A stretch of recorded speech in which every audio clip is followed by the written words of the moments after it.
There's no other way to really open up the show today other than talking, of course, about the news that broke yesterday, which I'm sure you're all aware of, which is the assassination of Charlie Kirk, the right-wing political commentator.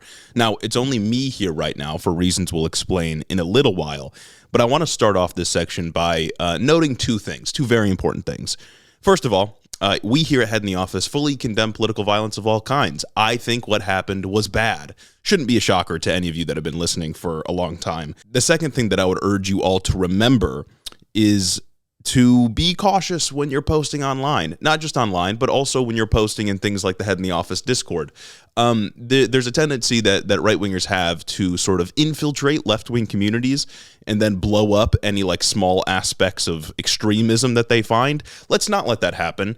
Be prudent with what you're saying, and remember that if you are posting in relation to Head in the Office in some way, whether it's on the Discord or in our comment section or whatever it may be, that could be reflected not just on you, but on the community as a whole. So be careful, especially because we don't know what the response on the right is going to be just yet, and I'm coming at you with information that we have like a day later, so be cautious and be careful. But just me for this segment. Gage's beautiful face will return a little bit later on, but I figured it was important to start off talking about the story because I know you all are still thinking about it, and I know it's sort of like the news right now. So just to give some background before we get into like the analysis that we should do, Charlie Kirk, as I said, was assassinated yesterday. He had just started his yearly tour of college campuses that he does with Turning Point USA, and he was at his first stop at Utah Valley University, where he was shot in the neck at range. He was then rushed to the hospital, but it was pretty soon after he was shot that we learned of his death. It didn't take very long. It was maybe like an hour and a half before we got that confirmation from the president of the United States himself. And, you know, it was very much a blur. When these types of like insane events happen, like, you know, we think of the attempted assassination attempts of Donald Trump or other instances of major political violence, I usually go to sleep that night feeling sort of unclear about how I want to talk about things and then wake up with a bit more clarity after I've sort of like processed it in my subconscious. Today, I don't feel that way. It's not necessarily that I'm conflicted because, again, I condemn political violence. It's just that there's so many moving components with this story that makes it very difficult to engage in a way that's not going to get immediately sensationalized. And so that's going to be my best attempt here. Another benefit of this sort of format is it can be edited up a little bit, maybe to provide some more context. So again, we're going in with some nuance, and I want you all to be careful with what you're saying in response to this story. So as of talking to you about this right now, we know basically nothing about the shooter. That's of September 11th at about noon. And that's sort of a key component of the story. We know basically nothing about whoever did this. There was a couple instances of like campus police arresting somebody, then the FBI arresting somebody. They both end up letting these people go. Cops being very good at their jobs, of course. A fantastic time to have fucking idiots running the FBI and law enforcement, by the way. But it's a key component of the story that we don't know who this is because of how the right is sort of casting aspersions or casting blame in the wake of this event. But again, we don't know who this guy is. Apparently, the shot was taken at like 100 to 200 yards away on top of a roof. This might speak to the person potentially being like having military training, maybe being a sharpshooter of some kind.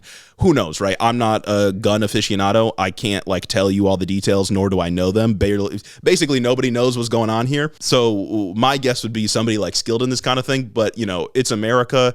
Anybody can get a gun. Anybody can go to a range and train for however long they want.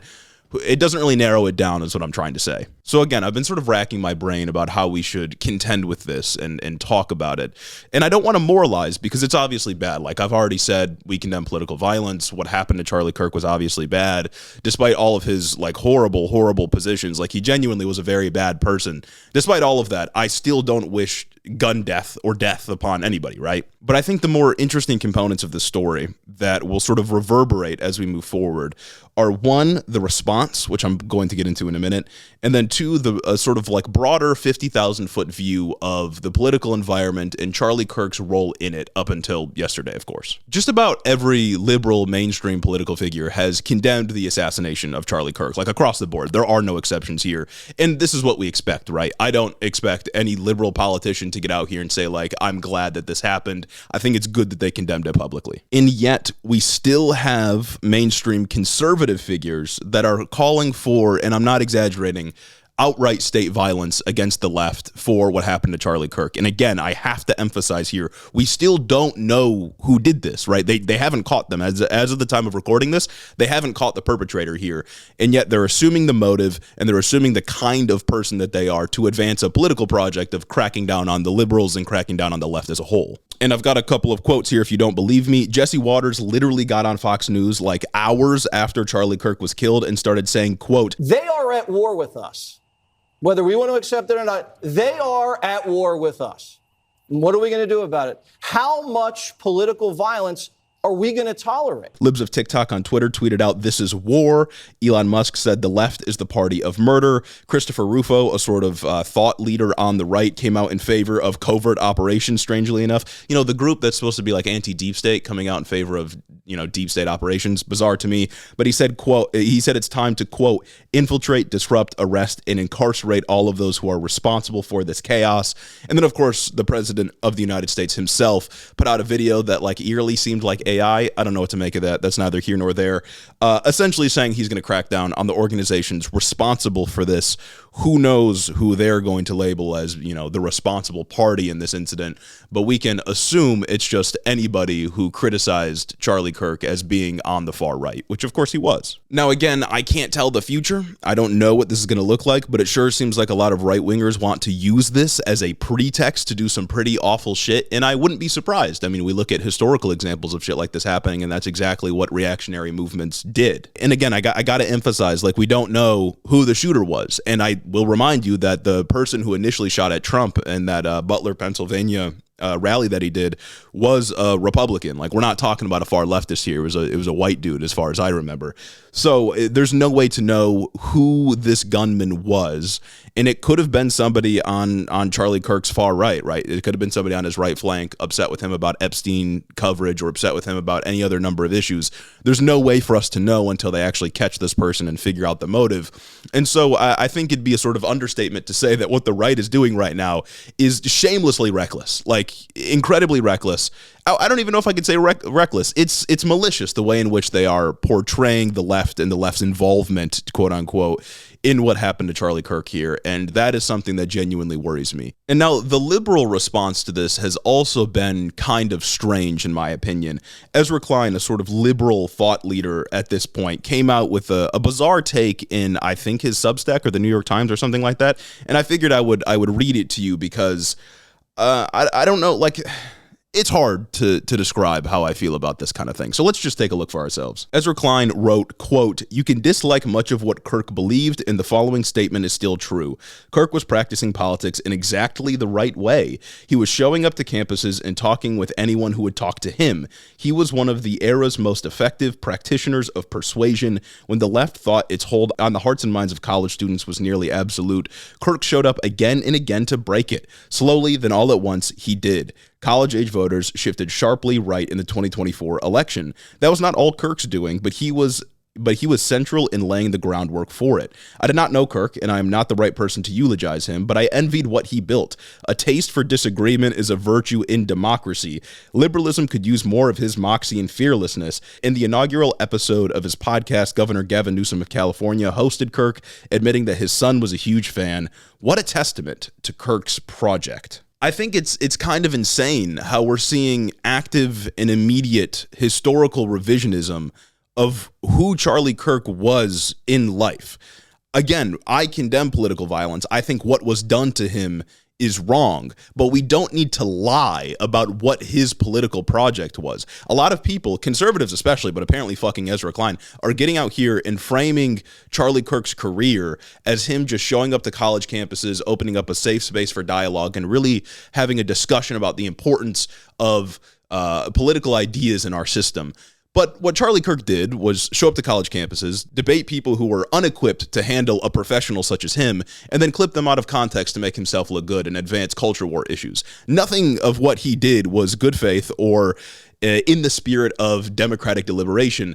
What he did was awful and terrible and sort of like the problem with political media nowadays. And it's just bizarre to see liberals get out here and like revise history in favor of Charlie Kirk. Again, you don't need to say that you're in favor of what happened. And in fact, I would implore you to not be, because as we've said, there's some knock-on consequences that everybody needs to consider.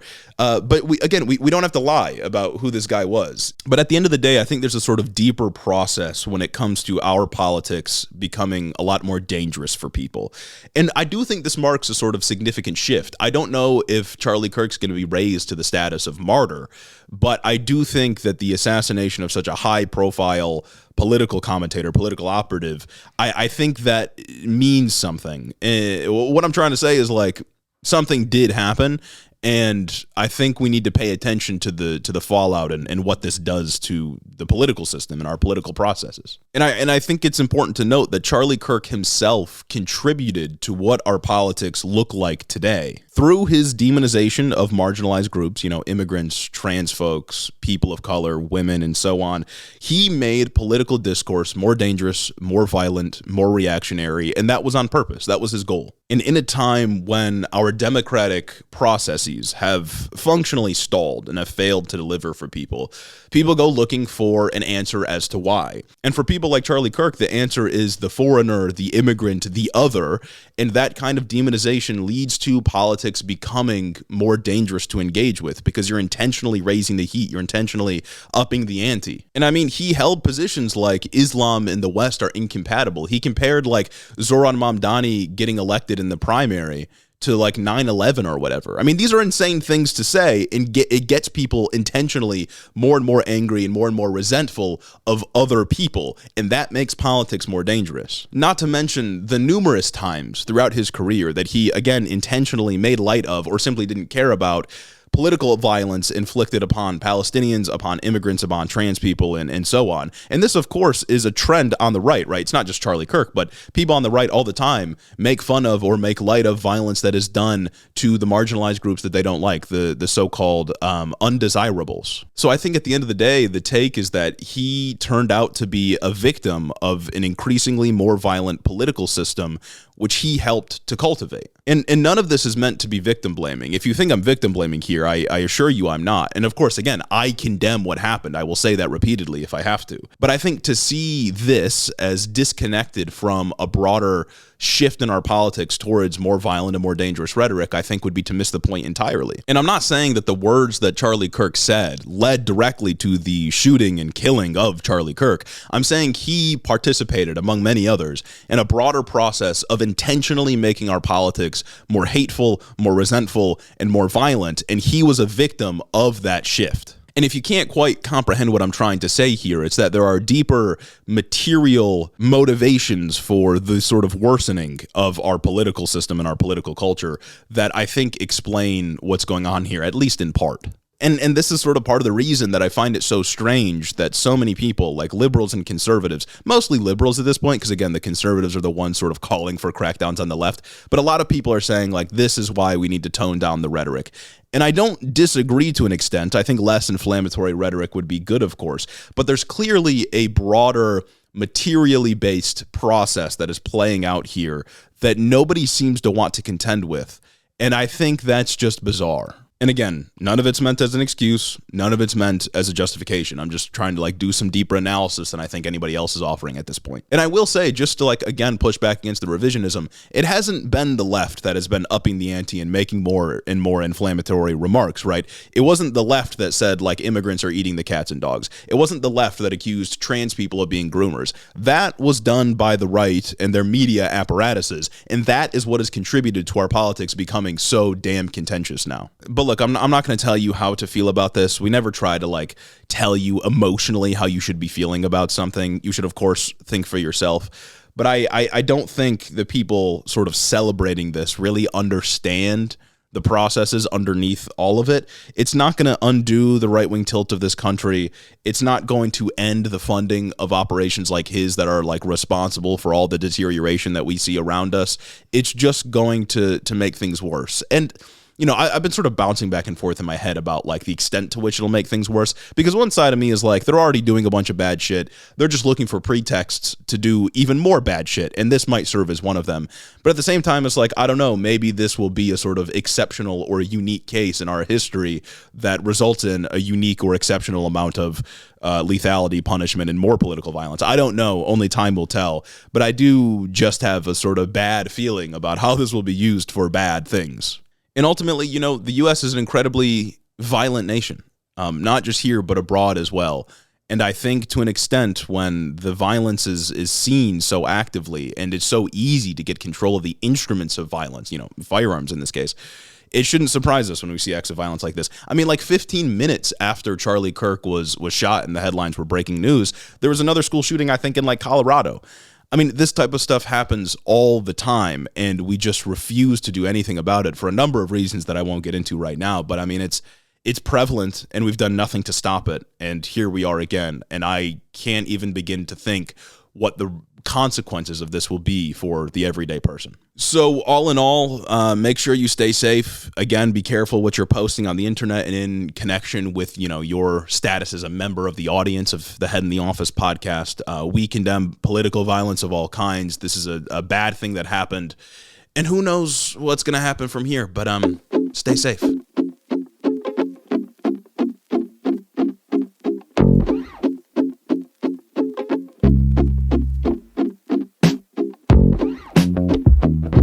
Welcome back to the show, everybody. Yeah, welcome back. Straight up addressing the elephant in the room. Shout out Jeremy for taking on the Charlie Kirk section there. I'll be honest with you guys. Fucking crazy event. Mm-hmm.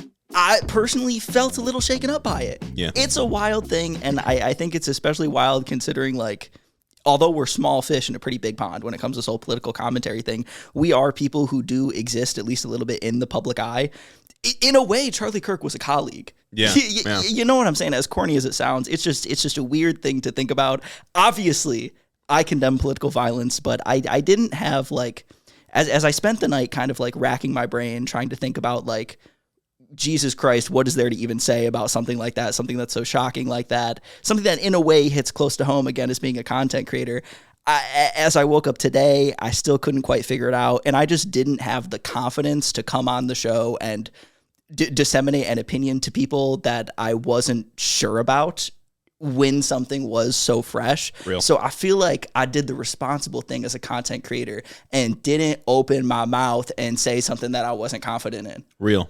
I guess I felt the opposite and said, let me start yapping. And that's Give totally me a mic. valid. And I feel like most people felt that way. I feel like I'm a bit behind the curve. And call me pussy if you need to. No. You know what I'm saying? But it's just like, I condemn political violence, and the things that I do feel comfortable saying is obviously that. Genuinely condemn political violence. You cannot have a functioning democracy if people are getting shot in general. Yeah. You know what I'm saying? And I also want to say that part of why I feel this way, part of why I feel so shaken is not only the event, but also some of the response. Oh, yeah. Shit like the Jesse Waters, like going on Fox and saying that this is a war. Yeah. Shit like Midas Touch coming and compiling tweets from a bunch of like high profile conservative accounts like Gunther Elgeman talking about how this is war. The left isn't going to like the retaliation after this. We've been nonviolent while they've been violent for the last 10 years. What the fuck are you talking about? Yeah. It's nuts. There's so much delusion going around that I didn't feel confident opening my mouth. I can't lie. Totally valid. Well, you all have that first 15 minutes or so. Let me know what you thought. Drop and as I said, chill. Be cautious with what you post. Be very cautious. Don't say anything you wouldn't want read back to you in court. That's right. That's gonna be my advice. Yeah. That's a good one. But I do got to say, I did come to work today because we have to talk about other political violence. There's other instances of political violence that happened this week. There are other instances of decisions maybe that were made that are going to lead to more political violence in the future, albeit in different ways, of course. And also got to talk about Epstein. Yeah, America is an incredibly violent nation. Yeah, to no one's surprise. And there's a lot of sort of aspects of political violence that we got to talk about outside of obviously just like straight up assassinations. Yes. The system itself is pretty violent to any number of people, and that's bad. It's very bad. I condemn. Now, I'm not even going to try to transition because this feels rough. It's just like, it's a weird day, man. Yeah, it's a very weird day. We had, when we prepare for these shows, we're thinking ahead of time what we're going to like put in the show notes and then actually saying to the microphones. We had a whole show ready. Oh my God, I know. In our minds. We damn near had this whole show ready on Tuesday because there was so much fucking news. I had all my shit laid out. I had articles that I was ready to read on Thursday morning when I had the time to finally like get in here and talk about things like Gaza and what's going on in there. And I just didn't because I was distracted. The Gaza news is insane. The Epstein news is insane. I mean, obviously the Charlie Kirk stuff is the biggest, but the Epstein news also fucked us with the Hiddo news coverage curse. Oh my God, I know. Because Tuesday of this week is when all that came on. We talked about, how there wasn't a ton happening on Monday and the Mike Johnson stuff. And lo and behold, another haymaker. Anyways, again, I'm not going to try to transition. I'm just going to say, if you want to support the show, all the stuff is in the description. If you want early access, if you want news coverage when it happens, all that's in the description. Patreon's the best place to go. Remember, you can buy individual episodes now in case something crazy happens and you really need to get the take before it comes out on Wednesday or Friday if you're a Wednesday weenie or Friday freeloader. That's right. And we will be reading our 5-star reviews because look, it's a crazy day in politics. It's a crazy past few days in politics, but we still got to read our reviews. We got to read the app reviews specifically. You guys came through and left a lot of Spotify reviews, and I can't lie. Maybe we'll read some of them at the end. There's a lot. Yeah, there's a lot. There's a lot of those, and there's just a lot happening. So this first one from DBear15, I am saying thank you. I just want to start by saying thank you. After the 2025 election, I found myself adrift and angry with how things had shaken out. The PodSave community had steered me astray when I lost, but then I found these two boys on TikTok, and my life has changed. They offer such an insightful look into politics, near to home as well as geopolitical, and they have a breath of fresh air. They speak the things I had been having trouble expressing after the last year. Before finding Hiddo, I was angry. Now, after listening to Hiddo, I am still angry, but now not just at Republicans, but at Democrats. Let's go. Thank you, boys. And of course, I condemn Hamas and all forms of political violence. Especially pertinent right now. Yes. This next one from Moratories, 1 million out of 5 for these lovely boys. First things first, I condemn Hamas I condemn all forms of political violence and physical violence, except for the absolute belt-to-tail performance. But shut the fuck up. That's crazy. But in all seriousness, these two quirked up and geeked up white boys deliver the news in a wonderfully concise and truth-filled way that is just overflowing with sources and credible testimonies that I absolutely love to see. Every day there's a new episode. I'm excited to add new zingers and info to my arsenal of knowledge to barrage my conservative military-loving buddies with in the hopes of infecting them with the woke mind virus and bolstering up a few more votes for the Dems, since we all know too well they can't do it themselves with how much of a mess they are. But at least we have a new football season to put our hopes and prayers towards, since the Democrats ain't gonna do nothing with them. Much love from Sin City. Stay awesome, and remember, good things are good and bad things are bad. So true. Hiddo heads be like, source? Source? Context? Source? What the fuck? Source? Me when I'm a nerd and need sources. So true. This next one from Tina the Cheesehead, Midwest on Top, is a Midwestern girly hailing from the not always that great state of Wisconsin. I thought a 5-star review would be a good pick-me-up. After the Lions had that man, shut the fuck up. I condemn Hamas and all forms of political violence. This podcast is truly a light in the dark of political commentary. These boys balance their takes in humor, allowing for their coverage of current events to be digestible. As a fellow Midwesterner, I appreciate their coverage of more local news stories across the United States that most other mainstream commentators and news outlets tend to overlook. Their coverage of global events is also immaculate and truly earns them the title of #1 geopolitical podcast and local news podcast. I really wish crazy shit wasn't going on literally all the time, so that we could talk about more local news things that are happening. I'm afraid, we used to say nothing ever happens, but things happen. Things happened bigly. Yes, bigly. Things are happening bigly right now, and it's fucked up. This review from Woke and Unafraid, I condemn Hamas and all forms of political violence. As a 3-year listener, 2-year Patreon subscriber, and first-time reviewer, I can safely say this podcast is a must-listen if you only want to hear correct political takes. Staying up to date in today's political climate is more important than ever, which is why I strongly urge everyone I know to listen to this hidden gem podcast and sacrifice 1 coffee a month to support their Patreon. Big on that. P.S. I condemn Hamas and all forms of political violence. P.P.S. Release the files. True. And I think that's a wonderful transition into the first topic of today's show. Lots of bullshit, dude. Lots of bullshit. I don't even have like just like thoughts written out about this. The birthday book came out and it's just like the worse than I thought. It's so bad. The entirety of its contents are he you're a pedophile and also my best friend. Yeah, and so this is from like the Epstein estate, right? Yeah. Like this isn't. So this is from the House Oversight Investigation. Yeah, like I don't think this isn't from like this isn't DOJ materials. This is from Epstein estate, that group that got subpoenaed by the House Oversight. Yeah. And you know, I'm not going to say it can't be faked, but I feel like it's less likely to be faked because it's been held by the Epstein estate and not by the Trump administration, the Biden administration, or whoever else, right? Yeah. So seeing the birthday card from Trump to Epstein, and like the drawing is right there, and the dialogue is right there, the one that we had read before. Jesus Christ. It's so much worse than everyone thought that it was going to be. And like, it's, come on, man. All I'm going to say is, like, it was not the body of a woman. It was the body of a girl. And that's bad. That's really bad. I condemn that. And especially when, like, and there was Donald Trump continuously trying to just, like, deny that the letter exists, trying to throw a fucking slap suit at the Washington Post for even reporting on it initially before we got it, just for the letter to come out. What? Yeah. Not only was it real, but it was worse than everybody thought that it was. Fakest administration ever, dude. These people lie like they breathe. And it's getting to the point where it's like, I don't, like, Thomas Massie, I think, has to get one more signature on his discharge petition, and that might do something. Who else did they pick up? It was like Nancy Mace, him, Marjorie Taylor Greene, and somebody. I just saw and Lauren Boebert. I saw a tweet this morning that he's got 218, he needs 219. So like he's almost there. I'm guessing he'll get there. At least I hope so. I just like what's gonna happen. Like it seems like nobody cares. like nobody on the right gives a fuck that like Trump seems to have been allegedly a pedophile. Yeah, and that is kind of like the unfortunate reality of all this. Is it's just like. You would think that the sustained like drip of news since like I think like July 1st is when this all kind of started would get people like angrier and angrier, but it feels like people on the right especially or people who are independents or moderates are just kind of disillusioned with it now and it's almost like they're just checking out. Yeah, I don't know what their response if we get like irrefutable proof that was like he was there on the island and here's like video evidence or something, God forbid, right? Like what are they going to do with that? I don't know what they would do. Because it's like realistically, they're not going to impeach. No, like they just can't. The GOP will never flip enough votes to impeach Trump. They will deny. They will continuously lie, deny his involvement, say it's a hoax, say whatever, despite whatever documents come out, and it's just going to be that. But it's like things are kind of like happening. I think I saw this morning Keir Starmer just fired like somebody over ties to Jeffrey Epstein. So it's like. But that's over there. Yeah, that's over like there. Across the pond. That's over there. I don't think that anybody would face anything here. Yeah, well, especially because he controls Congress and the judicial branch. The entire government, really. Like, they're not going to do anything about him. They only care about political power for political power's sake. Like, they've already previewed this. Mike Johnson said he's an FBI informant.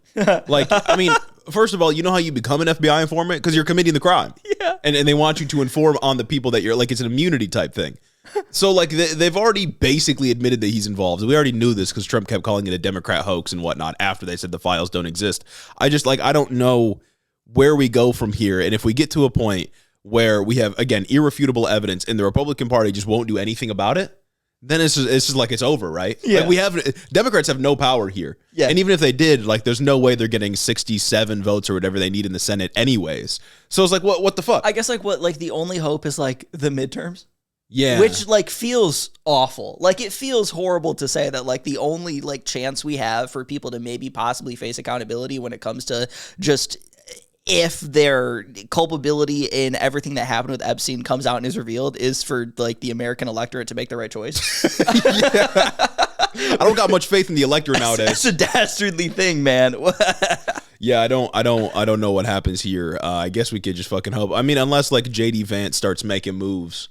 And whipping votes to impeach Trump behind his back. Well, J.D. Vance read that Kamala Harris excerpt, and he's like, you know what? I need to be more ambitious. Maybe I should be like, Trump, don't run for a third term. I forgot about the Kamala Harris excerpt. I don't think we've talked about it. Much is going on. We haven't had the opportunity to talk about it yet. It was going to be the cold open this show when we initially planned out the show, but things change. I don't know. What else on Epstein? I feel like there's so much all the time that I can't really remember. I think it was mainly like the birthday book this week. Okay. Forgive me if I'm missing something. We'll rally back on Monday, and maybe more information will be out. There's going to be a continuous drip feed of information for the foreseeable future. So, like, that's good to keep it in the news cycle, but I just wish I had faith in the people that are in our government. Yeah. And, like, the American electorate on both sides of the aisle to actually like care about something. Yeah. There's a lot of times right now in like, I guess like recent political memory where it feels like there's only a select few people who actually care about things. Mm-hmm. And that's just kind of where we are. Two of them right here. Right here, man. So I guess that's the Epstein news. Now we can move on to political violence. Yes. The political violence that our system inflicts on innocent people that are here because they are seeking a better life for themselves. The political violence that this like episode was originally like planned around. Yes. And of course we are talking about the recent Supreme Court ruling on immigration, because the Supreme Court just ruled on a case that had started because of the LA ICE raids, where a federal judge essentially told the Trump administration, like, hey, we have documented proof that you're just targeting people based on ethnicity. Stop that. Stop that. You can't grab somebody just because they're speaking Spanish. So that's what a federal judge said. And then SCOTUS said, actually, that's kind of cool, though. How do they even get to the point where they can say, no, actually, you can do the racial profiling? Yeah, you can just grab somebody because he's brown and speaks Spanish, or just because he's brown, or just because he speaks Spanish, or just because you don't like him. Some of the worst abuses of human rights come as the political system codifies or legalizes discrimination based on fucking ethnicity. Yeah. Like what we did to Japanese Americans in during World War II was on the basis of their ancestry. People that had lived here, people that were born here who just had Japanese ancestry were put into internment camps because they were Japanese. Yeah. And we now all recognize that shit sucked. That was really bad. We shouldn't have done it. There was no evidence to suggest that Japanese Americans were like sending information back to to Imperial Japan or anything like that. But like we did that. It was an insane abuse of human rights, and it seems like we're going to do it again. Yeah, and it's just like, what is this? What are we doing? It's like, oh no, stop and frisk is actually really cool because like, what if you got something in your pockets? Mm-hmm. What if you? But like anybody could have anything in their pockets, so like cops should have the ability to figure that out if they want. What if you look wrong? Because this whole thing just it all boils down to you look wrong. Yep. And so we're going to do violence against you. We're gonna send the hammer of the state down against you and pick up some ICE agent we got off the street and gave $50,000 to violently rip you from your home and send you to like some third country. Yeah. And I just, what could even be the legal pretense for this? I thought like this was wrong. I thought you couldn't do this. Yeah, well, we can get into the details here. This is from the New York Times, quote, federal agents in Los Angeles carrying out the immigration crackdown can continue to decide which people to stop and at least briefly detain for questioning based solely on one or a combination of four factors that a lower court judge had deemed unconstitutional. Those factors are people's apparent race or ethnicity, the fact that they speak English with an accent or speak Spanish, their presence at particular locations like farms or pickup sites for day laborers, and the type of work that they do. Gang, that's everything. That's everything. Accent? Yeah. Accent? If you speak Spanish, that's enough reason to stop you because you could be here illegally. Or if you like sound like you maybe could speak Spanish. Yeah, no, it's basically saying like you can profile, right? Because like that covers everything. Yeah, no, absolutely. And it's like at the farm. Yeah. Oh, just depending on like what work they do, you can. What is defined as what work they do? It's a stereotype. Yeah. This whole thing is predicated on stereotypes of people who would be here illegally. This isn't going to happen to the Canadian people who are overstaying their visas. This is only a decision that's down here to let ICE just grab people off the streets, whoever they want, because this is explicitly allowing ICE to grab people off the streets.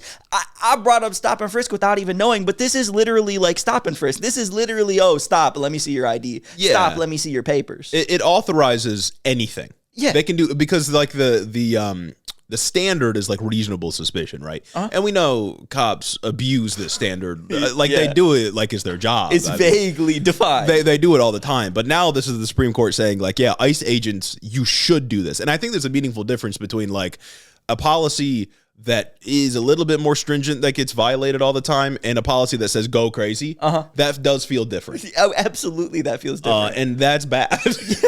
real bad. This is like saying like, oh yeah, you fit the description. The description just happens to be anybody Trump don't like. Yeah. The description just happens to be anyone who could maybe possibly even be Mexican at all. Yep. Yep.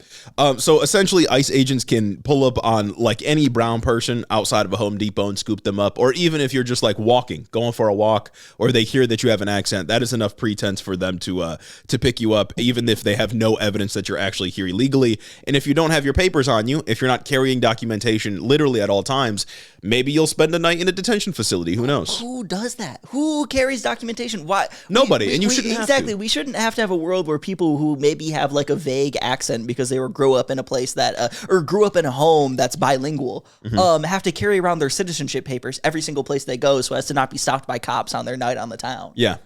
And look, it might be a hot take, but like I feel like people should be able to live in a free society where you're not getting stopped and harassed or worse by ICE agents because of the color of your skin. I think that's a bit too much to ask right now. Yeah, a little woke. A little, yeah. Me when I'm the woke friend over there, you shouldn't have to stop and show your papers to every cop on every corner of the street.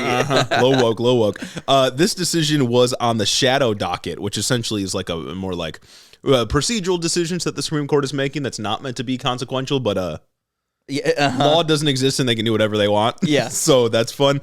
So the Supreme Court didn't need to issue an opinion and justify their ruling on this, but Brett Kavanaugh decided, let me put my name on paper, pen to paper, and I'm going to share a concurring opinion. For the love of the game? For the love of the game. And Kavanaugh essentially said, his defense was essentially that, like, if you're a law-abiding citizen, if you're a legal immigrant, then all you got to do is explain it to the ICE agent and they'll let you go easy peasy. If you got nothing to hide, you got nothing to be afraid of. What are you worried about? The state can have as much power as they want as long if you don't do anything wrong. Yeah, you don't have to worry about it bearing down on you. 70% of people detained by ICE right now have no criminal history. That is reason enough for you to be worried for shit like this because they don't just let you go. I mean, we talked about it a while ago. There was that one case where they were like, this isn't the right guy. Then the other ICE agent was like, grab him anyway. Yeah. They just fucking grab you. No, they're grabbing U.S. citizens like all the time and detaining U.S. citizens because, surprise, surprise, they don't carry their citizenship papers around with them. Yeah. I've never carried my birth certificate with me to like anything except maybe my job, like to fill out my I-9. Yeah, exactly.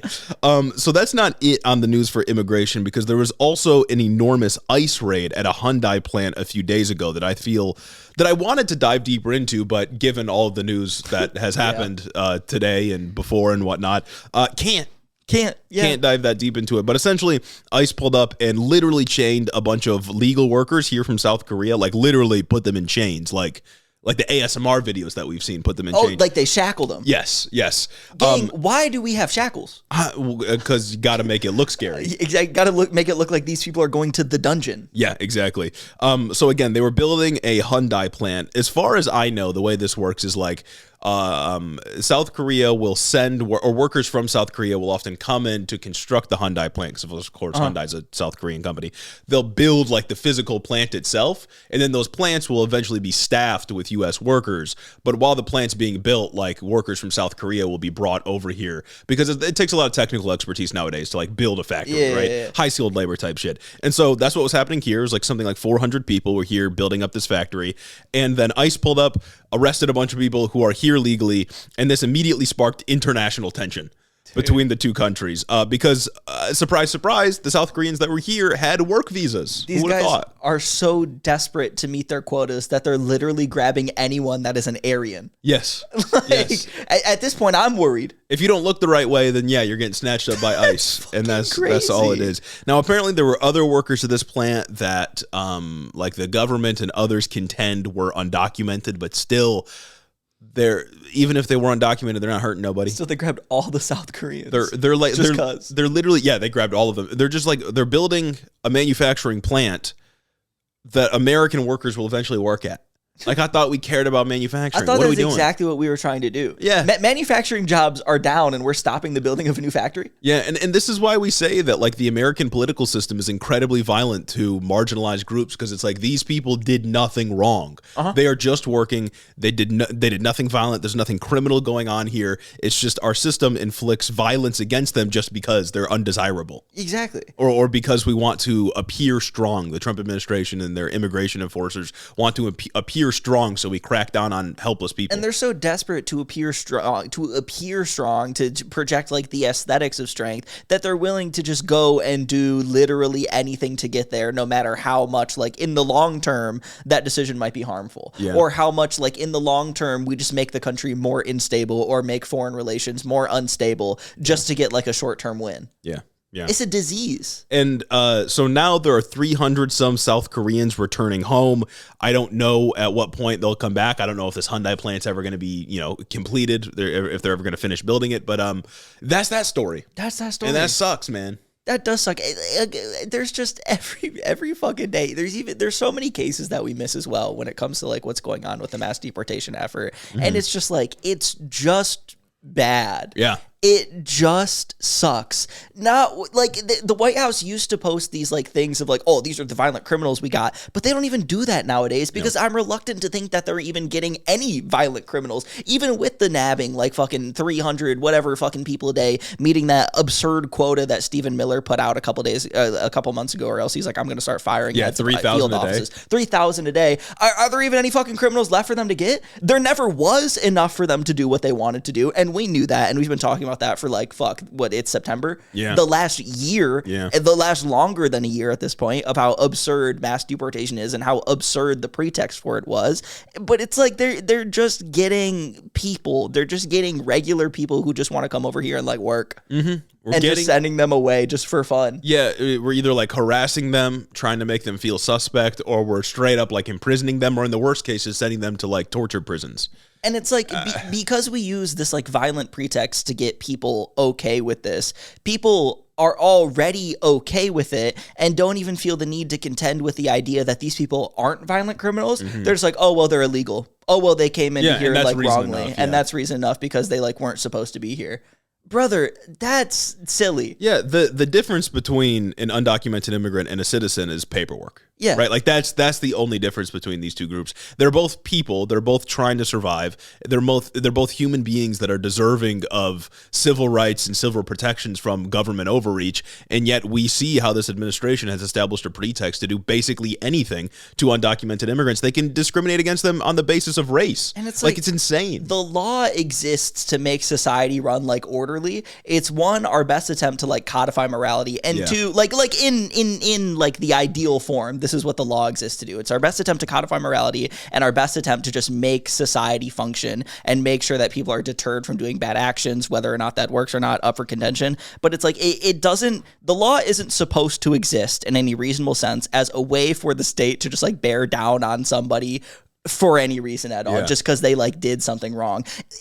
Immigrating illegally, crossing the border illegally, being an undocumented immigrant isn't even something that's illegal in the way that like a felony is. It's not something that's illegal in the way that fucking like stealing from the store is. It's a civil infraction. It's illegal in the same way that sometimes I speed and jaywalking. Maybe you're not. Sometimes people get parking tickets. Yeah, you ever go to New York and jaywalk? Buddy, you're one and the same. Yeah, exactly. Not only are you and the immigrant the same in your human experience, but you and the immigrant are the same in that you also like commit crimes like that too. It's like the conservative cannot make the argument that the undocumented immigrant is causing harm when the vast majority of them, of course, have no criminal record, other than trying to like twist themselves into a pretzel to argue that like we're losing our culture somehow. And that's exactly what it is. It's not even like that they're causing harm. It's they're causing harm in the most extreme cases when they need to really make sure that people are on board for mass deportations. But they do that so that they can get in there and they can say like, yeah, it's weird that they don't like speak English good. Yeah. And it's weird that they make food that's different than mine. And I actually don't like it when I don't look like everyone in my neighborhood. Come on, man. Or the latest thing I've seen is like, look at all these car crashes that undocumented people cause. What the fuck? And they'll highlight like 4 of them. I mean, they're doing the thing they always do, where it's like undocumented immigrant does something that harms another person. This represents all of them, right? Like that's the playbook. Well, it's the same thing that's going on with the oh God, I don't know the details of the case fully, but the case of the Ukrainian woman that was stabbed on the train. Yeah. Everyone's blowing that story up because it was a black guy that killed a white woman. Yep. It's the things that happen like that. And I don't even want to give it the attention, not that it's not a horrible thing, because obviously it's a horrible thing, but it's something that would go the way of Laken Riley. Yeah. What happened to Laken Riley was awful. And yes, an undocumented immigrant killed Laken Riley. That does not mean that we can project that experience and that fear onto every single undocumented immigrant, just like this does not mean we can project the fear and the experience that happened there onto every single like black guy. Yeah, and they often argue that like if we don't do anything about this issue, then we're tarnishing, the memory of Laken Riley. But I actually think it's a total violation of the memory of her life to use her death as a pretext to like wage war on brown people. Yes. That feels terrible. No, that's awful. Yeah. That's awful. I don't think anybody should want that. And it's like you should always be wary of when people are trying to like push that thing. Like it's like the black guy kills white woman thing is such a like tried and true conservative method of just stoking racial animus. They love to talk about like, oh, mainstream media didn't want to talk about this. So many people get killed every single day that mainstream media doesn't want to talk about. Yeah. You choose what you highlight. You know what I mean? And they just love to be monsters when it comes to this one. And sometimes we talk about it as like a matter of human psychology that we should not have this much information beamed into our brains all the time, right? Yeah. And I do understand that take. But I will say that just learning of what's happening, maybe that takes a toll psychologically, but there are people on the right who frame these issues in such a way intentionally to make people mad and intentionally to stoke racial antagonism. And I think that's the problem more than just us knowing about it, is the people who frame it in such a way to make us angry at the foreigner, the woman, the trans person, the person of color. Yeah. And that's the real problem with how we consume this stuff. A lot of it is just a gross misuse of statistics just to further racial animus. Because that's what all this is. It's fucking racial animus. It's racial animus against immigrants. It's racial animus against any other minority community, right? Yeah. Especially when we talk about crime statistics. Statistics mean nothing when they're separated from context. Yeah. And that's just the facts. When I see that fucking Josh Allen threw for, 350 bajillion yards in one game, that means nothing unless I know how many yards other quarterbacks have thrown for historically. It doesn't mean anything. That's why people make fun of NFL statistics for being the weirdest thing. Oh, in the 32nd second of the second quarter, fucking Derrick Henry was the first guy to catch the ball. You know what I'm saying? None of this means anything unless you put it into the context. And once you put it into context, you understand that, okay, things happen. We live in a big country. You can find one person that has done anything all the time anywhere. Yeah. And you can't use that to just be violent against a group. Well, I don't know about you, but I feel like I don't even see conservatives cite statistics that much anymore. No, they just allude to statistics. Yeah, they allude to statistics, or they just take a picture of a brown person doing a bad thing. And they're like, look, this is all of them. Well, that's what that case with the Ukrainian woman was. Again, that's an awful fucking thing. I condemn it. I condemn all acts of violence. I don't fuck with violence, right? But it's all this is it's been a picture of something awful that happened, and then it's been followed by comments that say, I'm noticing a pattern here. Oh, just noticing. And it's what are you noticing? Yeah. What are you noticing? What's the thing that's being highlighted about this image? What are you noticing, and why do you come to that conclusion? Yeah, people just use it to confirm their priors or to radicalize other people into being racists. And that's bad. Especially when you exist on the Twitter echo chamber. Yeah. It's just so easy to get in echo chambers on both the left and right.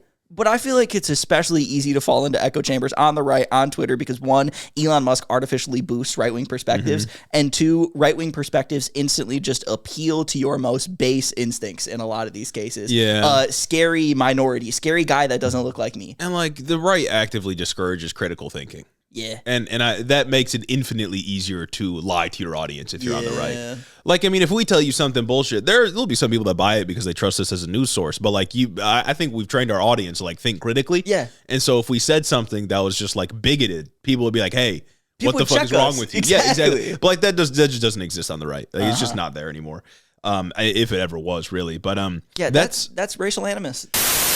Sometimes it just feels like all the news happens on Monday and Tuesday. It's messed up. But my favorite podcast drops episode on Wednesdays. I don't know what to do. It feels like they miss all of it. That's a curse. If only there was a platform that I could go to where I could listen to these episodes early, maybe when they record them. Do you have any thoughts? Boy, do I have a solution for you. Oh, do tell. If you head over to patreon.com/headintheofficepod, you can listen to Head in the Office episodes before the curse of Monday and Tuesday news comes out. Really? Do tell. And you get access to commercial-free episodes. And everybody wants commercial-free episodes. I bet there's also a whole host of other benefits and community engagement that they offer. And friendship. Very true. Who doesn't want friendship? The most important thing. Absolutely. In times like this. Back to the episode. That's racial animus. That's political violence here at home. Let's talk about political violence far away. Yeah, because boy, is there some political violence far away that happened this week, and this shit sucks. This shit should have been the craziest story. This really should have been the craziest story because straight up top, Israel once again carried out a strike in another country's capital to try and kill some Hamas guys. If I had a nickel. You know what I'm saying? Mm-hmm. If I had a fucking nickel for every time I had to read about something like this, but this time, unlike when they killed the Hamas political leader in Tehran, this time they killed 0 of their intended targets when they launched a strike in Doha, the capital of Qatar. Qatar, our ally, by the way. U.S. ally of the United States, by the way. Fucked up. We have an airbase in Qatar. I'm pretty sure it's the biggest airbase in the Middle East in Qatar. As an important ally, Qatar just gave Trump a good $1 billion. It's a $400 million jet. Yeah. He's going to take with him after he's done. That we're going to have to spend $1 billion to take apart completely to make sure that there's no impropriety in it. The whole situation is just fucked. And this whole situation is just even more fucked. You know what I'm saying? But once again, they launched a strike in Doha while Hamas was gathering with a negotiation team from Qatar to go and like try and talk about this new ceasefire deal that Trump had put forward. And again, they killed 0 of their intended targets when they launched a strike into the capital of a sovereign nation that they don't really have ties to, or maybe secondary ties to. Instead, they killed 5 Hamas guys, lower level, that they didn't mean to kill. And they killed 1 Qatari security official. So it's just like, we're just killing civilians in other countries. you're just killing people, dude. Well, and I think the context here, right, was like Hamas just agreed to a ceasefire proposal. And then or they were talking about it and meeting to agree with it. I'm not sure if they agreed to that. I just didn't read that. I'm just not sure. Okay, someone can fact check us right now, but I had seen that like Israel and Hamas both agreed to a ceasefire proposal. That's fucked. And then they bombed the negotiators. Crazy. You can't do that. And then they bombed the negotiators. For 2 years, we have got on this podcast and said, it looks like the policy of the Israeli government is to go into these negotiations and say, kill yourself. Yeah. And now they're just doing it. Like now they're just killing them. It's kill yourself or we'll kill you. And they're finally getting to the point where they're just going to kill them. I don't know how we can expect any country anywhere in the world to sort of accept or be cool with U.S. negotiations or U.S. diplomacy if they know that what's on the table potentially is us just allowing the negotiators to be killed. Yes. Because, like, why would any country want to make deals with us if we just allow Israel to kill the negotiators? Like, that's not you. Once again, talking about things that you can't have in a civilized society. Yeah. Like you cannot function. Nothing works when you do this. This is why it's a war crime to like fake surrender. Because if you fake surrender and somebody lays down their arms and you fucking kill them, it's like you just lied. Yeah. Like there needs to be rules involved with these things. You can't just do shit. You can't just kill anybody you want whenever you want on any land that you want. That's not how the world functions, or at least that's not how the world should function. But when asked about this just abject failure of an operation by Fox News nonetheless, the Israeli ambassador to Israel said the following, quote, "If we didn't get him this time, we'll get him next time." Oh my God. So right now, we may be subject to a little bit of criticism. They'll get over it. I'm not criticizing you because you missed. I'm criticizing you for doing it. No, literally. Like, this would not have been a, like, successful operation in my eyes if you got the senior Hamas political leaders. Yeah.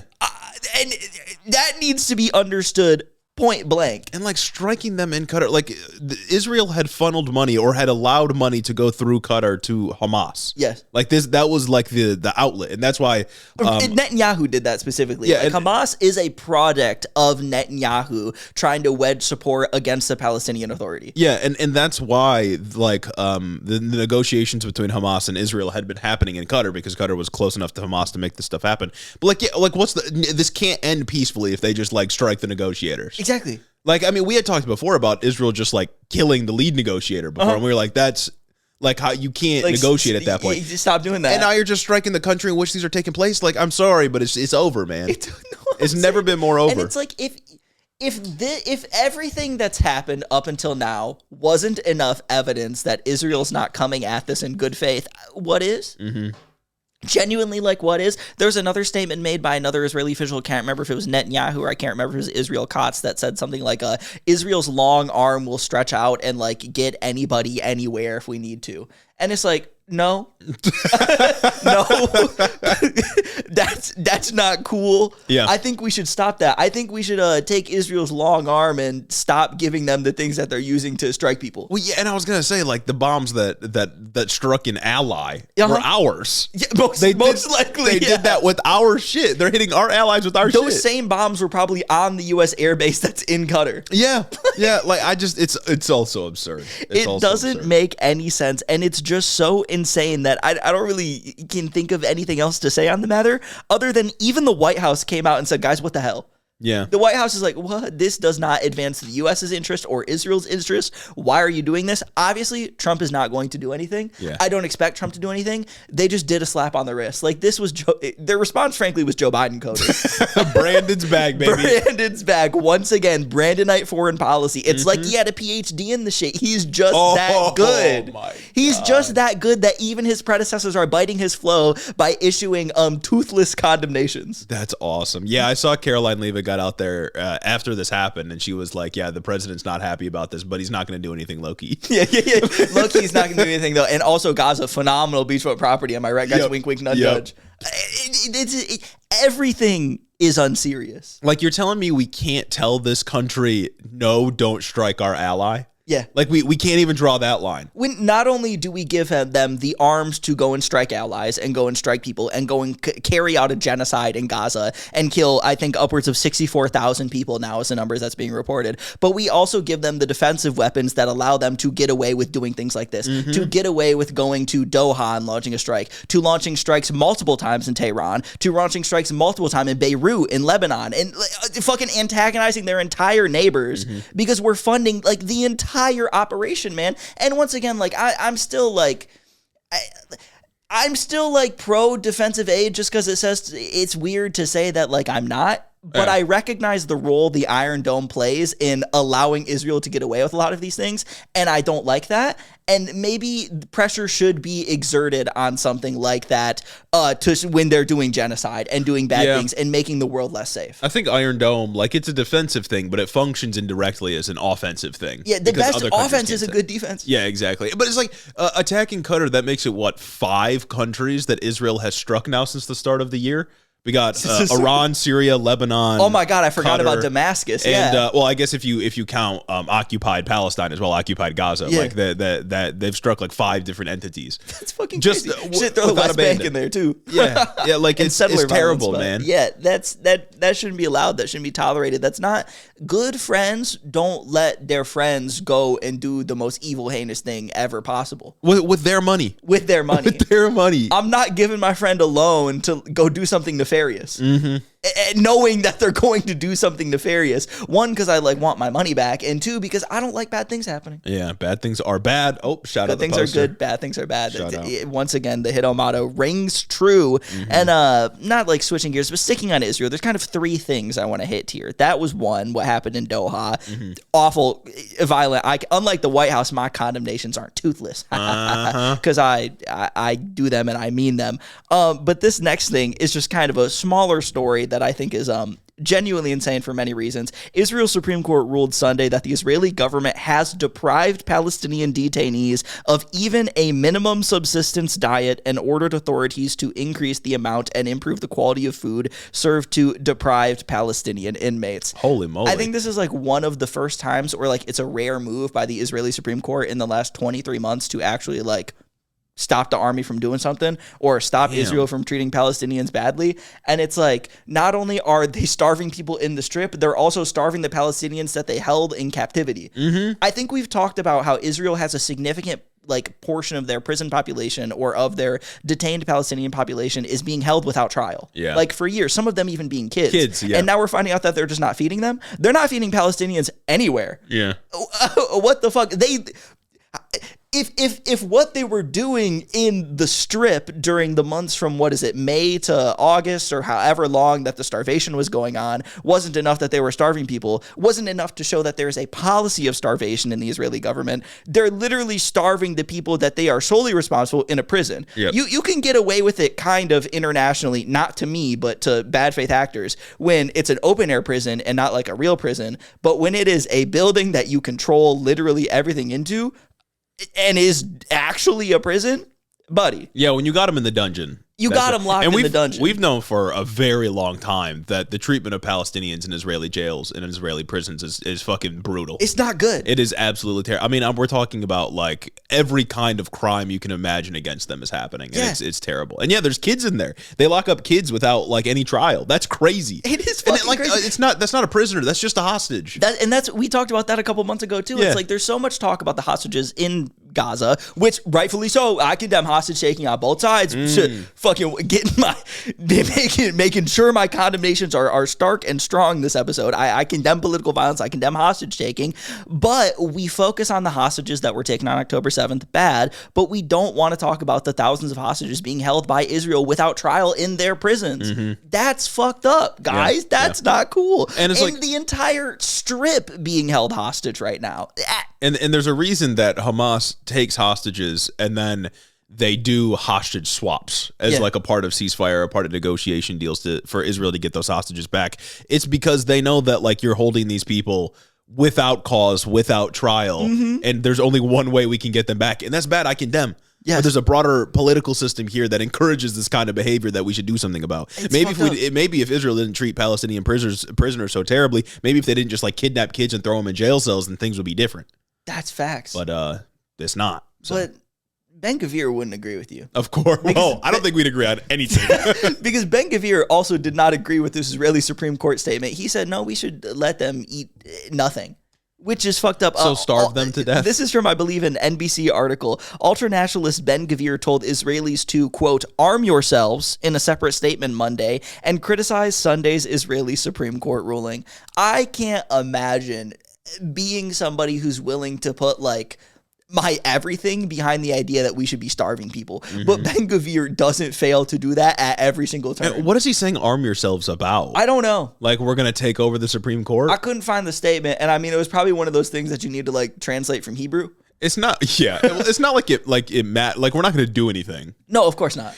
And it seems to me that like so many people act like, I like Israel. I just don't like the current government and shit like that. And it's like the current government's got to do like Ben-Gvir. Yeah. Like, and all you have to say is like, oh, the current government is bad, but the project itself is fine. Like, Ben-Gvir is like, he's insane, man. Ben-Gvir is fucking nuts. Ben-Gvir is nuts. Israel Katz is nuts. Fucking Benjamin Netanyahu is nuts. Smotrich is nuts. That's nuts. what I'm saying. The whole government is crazy. All these people are, everybody that's involved in what's going on is just like kind of bloodthirsty. And they're all Zionist. Like, there's something there, man. There's something crazy. It's like, it's fucked up, man. Like you can't separate what's happening with Gaza from like whatever like project this is. Yeah. This has been in the making for like so long, and the only thing that's gonna fix it is just like I don't know. I don't know enough to even prescribe a solution, but I do know enough to have at least the moral clarity to say that I don't like it when people get killed. I just feel like okay, we're gonna keep funding Israel. That sucks, but like that's just a given at this point. You know what I mean? But like I feel like Ben-Gvir being in the government should be a deal breaker. Yeah, like it's so like, crazy. Because the focus when people talk about the government is on Netanyahu's government. Yes. And it's like Netanyahu's government is Ben-Gvir's government, is Katz's government, is Smotrich's government. Like it's like you need like a clean sweep of the entire government to be able to get whatever like whatever this is out of here to stop people from doing this. Because when Benjamin Netanyahu is gone, Ben-Gvir's party and Smotrich's party will still have power that they will try to exert on the parliament to get whatever prime minister in there, and they will still form coalitions with people to make sure that their ultra-nationalist view is indeed present in whoever is controlling the policy. Yeah. That's part of like what's, I guess, the problem with what's going on is Benjamin Netanyahu needs Ben-Gvir's party support, and I mean like Benjamin Netanyahu, that guy's one thing. Ben-Gvir's Ben-Gvir's a whole like standard deviation away from him in being awful and willing to just full-throatedly be awful.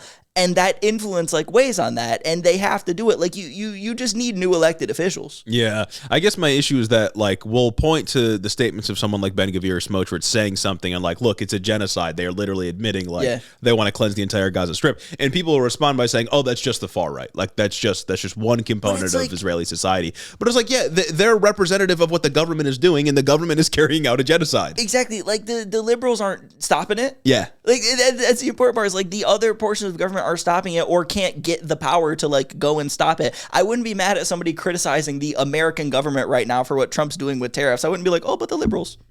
It's like, no, the government does suck actually right now. Yeah, we are the enemy. as it functions as an entity right now is actually kind of trash, and I would like a new one. Yeah, exactly. That sucks, man. That does suck, and that's just one thing. And I feel like the bigger story, even though I may have like less to say about it, is that Israel has launched their offensive into Gaza City. Oh yeah. A couple days ago, they launched pamphlets trying to get like the 1 million people, I believe, that are staying there to evacuate 20 miles south to a quote unquote humanitarian zone. But we've seen how that's been going. For the last 2 years, Israel has told people, go here, it's going to be safe, we won't bomb you, and then bombed them. So it's like I can't blame anybody who's skeptical of that. Yeah, they've killed like 1,000 people outside of food aid sites. Exactly. Like, why would they trust you? And now they're going around, and what I thought was, I guess, like important other than just taking over Gaza City, which I think they've estimated they have about 40% of it just like taken over now, is that they're going around and bombing like high-rise buildings, and Netanyahu called them terror towers. That's from, like, I believe the New York Times, like, just terror towers without evidence. Just fuck whatever. High-rise apartment buildings we're fucking leveling and calling them terror towers that Hamas is basing things out of. There's not a single building in Gaza that hasn't been claimed that Hamas is operating out of. This is absurd. Yeah. And you gotta put a funny name on it every single time. Like, the U.S. government doesn't even do that. We didn't even do that. It's some corny shit out of a video game. Exactly. When we did crazy, that's out of, like, Metal Gear Solid. When we were doing all of our stuff in the Middle East, like, we didn't even go around and say terror towers around here everywhere. Oh, blah, blah, blah. The hospital, it's got a bunch of terror tunnels underneath it. Everything's a terror something. No matter what they do, everything will be fucking a terrorist. Whether you're a fucking building, whether you're a child, or whether you're just, like, a person looking for food, you're a terrorist, and they're gonna, like, blow you up. Yeah, and, like, if you call somebody a terrorist, if you get people to believe that other person is a terrorist, then you can do anything. Yeah. You can do literally anything. I mean, like, they call these terror towers, and okay, sure, maybe a Hamas guy's in there, but you know who else is in there? Innocent civilians. Gajillion other people. Because man. that's what an apartment building is. I don't really know my neighbors in my apartment building. One of them could be in the U.S. military, and if, I don't know, Canada decided they don't fuck with us one day and blew up my apartment building, I'd be pretty upset because I got nothing to do with what that guy is. Exactly, yeah. Because that's a justification that's been going on through the media, or just, like, through people who want to justify what's happening, is it's like, oh, they're using it for military infrastructure. If Hamas sets up in a building, then it's a military building. Motherfucker, not if civilians still live there. Military buildings are very specifically, like, one thing. You can't just shoot through the human shield, and that's been the enduring critique for the last 23 months, is when there's a hostage situation, you can't kill the hostage to get the guy, because then what's the fucking point? Unless the point is to shoot the hostage to get the guy. Yeah, unless the point is to get rid of everybody, as they're actively trying to do. It's fucked up, and it's like, it feels, like, pertinent to talk about this right now, amid everything that's happened this week.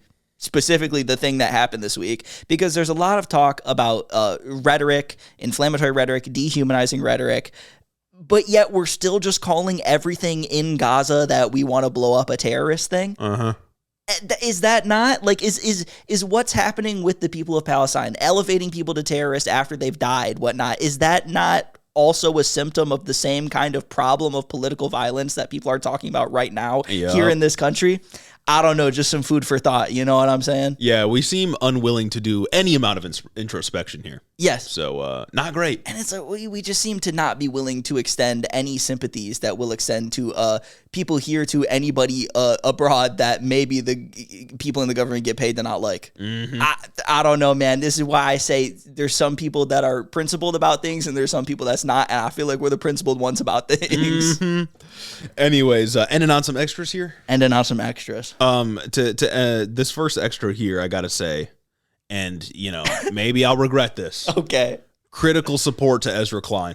You know? Critical support to Ezra Klein. He came out with the piece. I talked about the other piece at the beginning, dog shit, talking about Charlie Kirk. This piece, though, he's calling for a government shutdown, saying, like, Democrats should not cooperate. We should not pass a GOP budget as long as they're doing, you know, all the shit on immigration, occupying American cities and whatnot. Fully agree. Yeah, Fully agree. Calling for a shutdown right now is cool. When the government is, like, when it's actively harmful for the government to, like, be up and running, I think you ought to shut it down. I think it's morally preferable for it to be shut down. Yes. And Schumer should have just caught the vibe months ago and shut it down already. Just stopped the big beautiful bill from passing, because, like, what's happening now, the reason why it's preferable for the government to be shut down is partly because of what the Big Beautiful Bill did. It's partly because of the fact that the Big Beautiful Bill gave ICE more funding than the IDF. Yep. Than foreign military, so that they could go around and round up abuelas. Yeah, more funding than most foreign militaries. That's crazy. Exactly. Like that's the government should be shut down when that's the situation we're faced with. But it should have been shut down sooner. I'm glad, like, regular Democrats or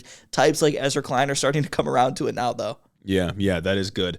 The one other thing, the last extra, is Andrew Cuomo was holding some kind of campaign event. And he had some signage out there that showed Zohran Mamdani next to Hasan Piker. And all I have to say is that if you are running for elected office and you find yourself beefing with an internet personality, you have already lost. Absolutely. It's over at that point. No, my favorite tweet from the situation, I don't know if it was from Hasan himself or from just somebody else on Twitter, it was a picture of Cuomo at the press conference, and there's a body just kind of some dude standing there covering up the picture of Zoran and Hasan, and it was just Cuomo next to the picture of Hasan with the infamous quote on there. And they're like, I don't think that's the message you want to be sending. Dude, yeah, it looks like he agrees. Most people don't know who Hasan is. Yeah. Straight up, you can't beef with an internet celeb. That is the most loser thing to do as a politician. Yelled at Richie Torres for it. Gotta yell at Cuomo for it. And then the people who do know who Hasan is that might not be tuned into this mayoral race is just going to see you putting him next to one of the candidates and think, oh, I'm going to vote for him then. No, literally. That's the thing. Stupid. This is all risk, no reward. Yeah. Because people who know who Hasan is are already polarized for or against Hasan. Nobody's going to look at that and be like, what's this Cuomo guy got to say? That's a crazy quote right there. Why is he standing next to that? Why he's putting that out there? Yeah. Once again, old dudes not being able to catch a vibe. Old dudes that call themselves Democrats not being able to catch a vibe. Many such cases. Also, this isn't even the first time that Cuomo's brought up Hasan. I believe at the debate, Cuomo made a reference to Hasan in the 9/11 thing. He didn't say him by name, but he made a reference to Zoran hanging out with Hasan Piker. And it's like, dog, the internet is not real life. You can't do this. Is not going to help you, man. This looks so bad. Andrew Cuomo is on a generational run right now, fucking colluding with Trump and then beefing with an internet streamer. And those are the pillars of your mayoral campaign right now. Oh wait, no, it's an internet streamer in LA. It's it's colluding with Donald Trump to stop Zoran, the guy who beat you already in the primary from getting elected, beefing with an internet streamer from literally the other coast of the country, and also having a summit with notable NYC real estate developers. Oh, yeah. That's what your campaign is at this point. You're going against the guy who wants free and fair bus. Yeah. Who wants free bus, cheap grocery store, and less rent. Yeah. By saying, I want to make fun of internet streamers that you may like. Yeah, maybe I'll work with Donald Trump, and yes, rent high. It really seems like rent high. Exactly. It seems like Andrew Cuomo's campaign message is this place fucking sucks and you know it, and it's gonna stay that way. Elect me. Yeah.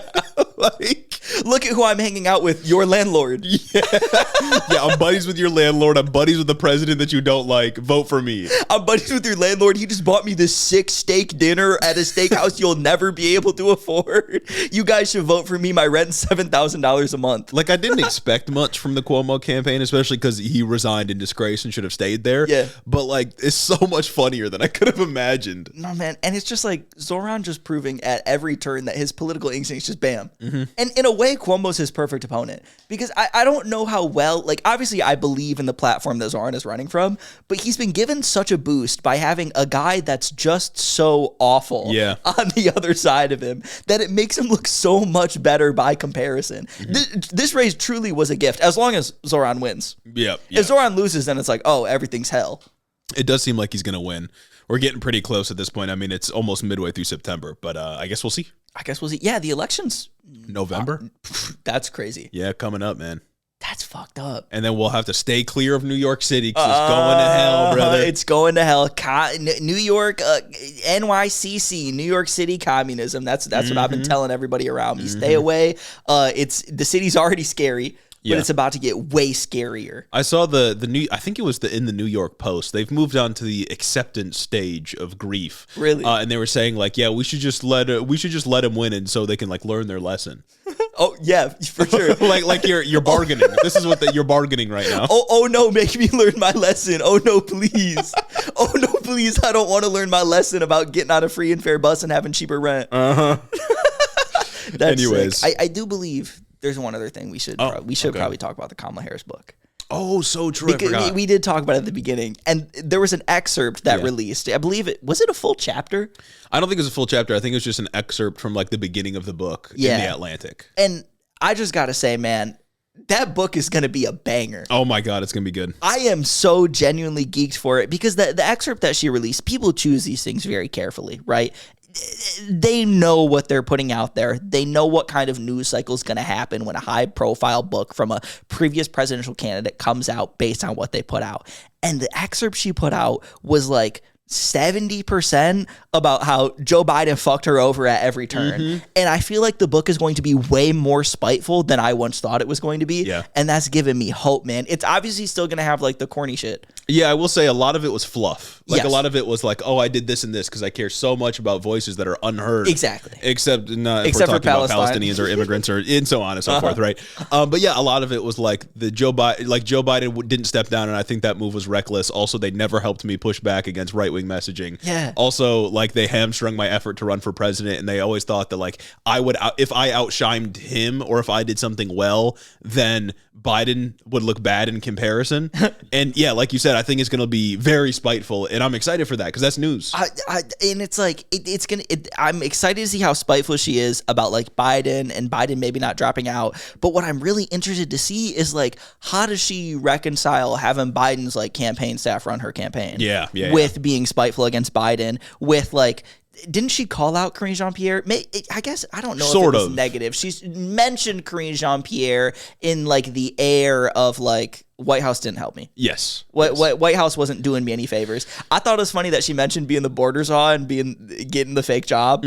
But then she actually said things that she was doing, and I was like, oh, that's everything we've been saying you need to do to combat like an influx of people if you think the influx of people is a problem. But the question is like, did you actually do that? Yeah, no, it's did you actually do that? And if you did, why didn't you run on that instead? Because you let the right wing take care of run the whole narrative. I think most of our critiques of Kamala Harris are going to continue to ring true, or at least of the campaign. But I'm going to get some pieces of information that maybe slightly alter the take, but mostly just kind of reaffirm how much everything really sucked during that time. Yeah, it seems like I do get so far from what we can tell of this excerpt, like it does seem like from 2022 and onward, the Biden administration just like did not give a fuck about how Kamala Harris seemed into the public view, which is and that crazy. was a problem. Yeah, and that was a problem, especially when she became the candidate. And I'll give her credit, or I guess I'll deduct credit from the Biden administration for that.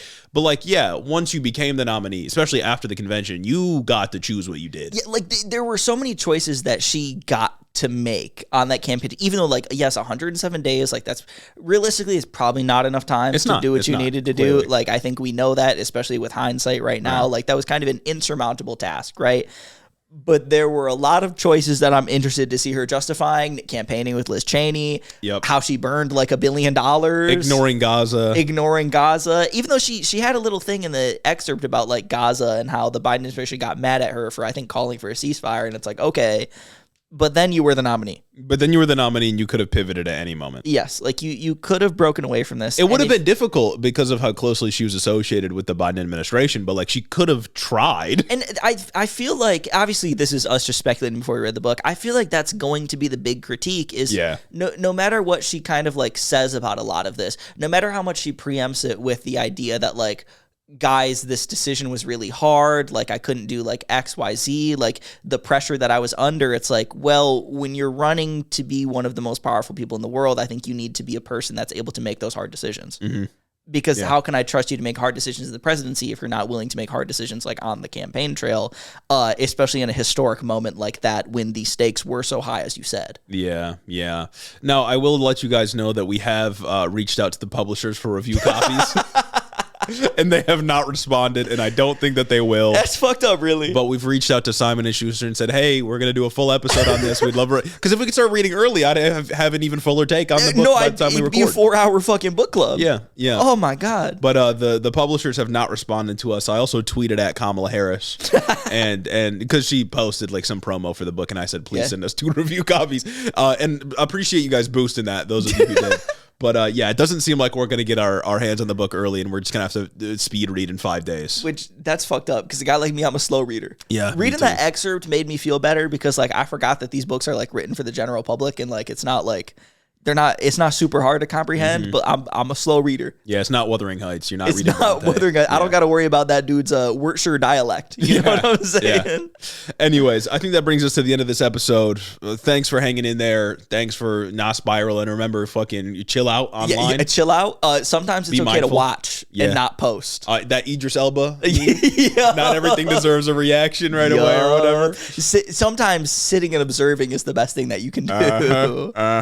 So So we got to get out of here by giving a special thanks to our patrons. Our beautiful patrons that keep the lights on here. That's right. Starting with Caden Kraut, Chris the Postman, Christy Beck, Mike Chaplinsky, Clayton the Fed, Mark Yeager, Caleb Joy, Rich Taro, Atari, Fergalaki, Max Zeskis, Jacob Routers, Colin Mooberry, Fixer Punk, Jim Egbrecht, Jay Garrido, Cincy Alex, Joe Stentrum, Adrian Sandoval, Chloe Sam 601, Colin Kutch, Jennifer DeVoe, Crawfish, Benny Bennington III, Alexia Benanti, Big Booty Beatdown, Sam Maloney, Ted Cruz's Boy Toy, Dictator, Jace, Luke O'Shea, Carter Tarleson, Danielle Jackson, The Word of Microsoft, Jennifer Science, Aaron Hennis, Gundams, Darth Father, Tailored for Contact, Corey Chambers, Retro Mondo, Veronica, aka V, Raxton, Ash Smith, The Growler, Murder in a Trench Coat, Casey Lynn Kelly, A.K. Ghana, Guana Don, Zach Lantian, Austin Greif, Marcus Corbett, Caleb Roper, Taylor Rensock, Cammy, Tylen Freeman, Isaac Hodges, Madeline C., Anna Valinik, Casey C., Say Us to West, August, Particular Pickman, Sir Capalot, Jeff Sines, Brenda's Egg, Froggy Gumdrop, Jackie Boy, Shameless, Coherent Babbles, MJ Sharp, Michaela Muncie, The Wallace 3000,